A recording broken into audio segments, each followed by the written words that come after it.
আসসালামু আলাইকুম। চাইনিজ সবজি কিভাবে কালার ঠিক রেখে রান্না করে সেই রেসিপিটা আপনাদের সাথে শেয়ার করব। আমরা সবাই রান্না করতে পারি চাইনিজ সবজি, তারপর আমি যেভাবে রান্না করি সেটা আপনাদের সাথে শেয়ার করছি। প্যানে তেল দিয়ে একটু ঘি দিলাম আর তার মধ্যে দিলাম রসুন কুচি, পেঁয়াজের ফালি আর মুরগির মাংস দিয়ে নেড়ে একটু ভেজে নিব। দিয়ে দিচ্ছি ম্যাগি সস, আর এই ম্যাগি সসে অনেক পরিমাণ লবণ থাকে, তাই আমি এখানে আর কোনো লবণ দিব না। আবার একটু নাড়াচাড়া করে ভেজে নিব। দিয়ে দিলাম আদা রসুন বাটা। আদা রসুনের কাঁচা গন্ধটা চলে যাওয়া পর্যন্ত একটু ভালো করে ভেজে নিব, একটু নাড়াচাড়া করে ভেজে নিব। নেওয়ার পরে এখানে দিয়ে দিব একটু গরম মশলা। গরম মশলাটা শুধু আমি এই চিকেনের জন্যই দিয়েছি, সবজিতে না দিলেই ভালো হয়। তারপরে আমি সবজিগুলো এক এক করে দিয়ে দিব। আর এখানে আমি কয়েক প্রকার সবজি নিয়েছি, সেটা দিয়ে দিচ্ছি। পেঁপে, গাজর,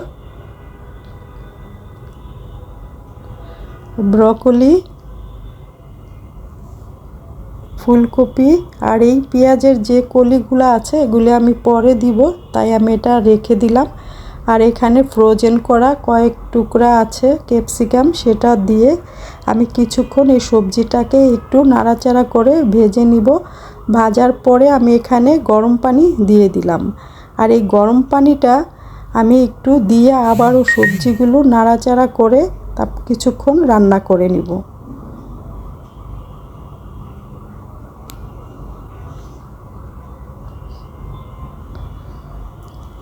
এখন দিয়ে দিচ্ছি এখানে চিকেন পাউডার। এই চিকেন পাউডারও অনেক লবণ থাকে, তাই এখানে আর সবজির ভিতরে লবণ দিতে হবে না। আর দিয়ে দিচ্ছি সামান্য পরিমাণের বেকিং সোডা। আর এই বেকিং সোডাটাতেই রান্নাটা খুব তাড়াতাড়ি হয়ে যায়, সবজিগুলো সিদ্ধ হয়ে যায়, আর সবজির কালারটাও তাড়াতাড়ি রান্না করলে তো ঠিক থাকবেই।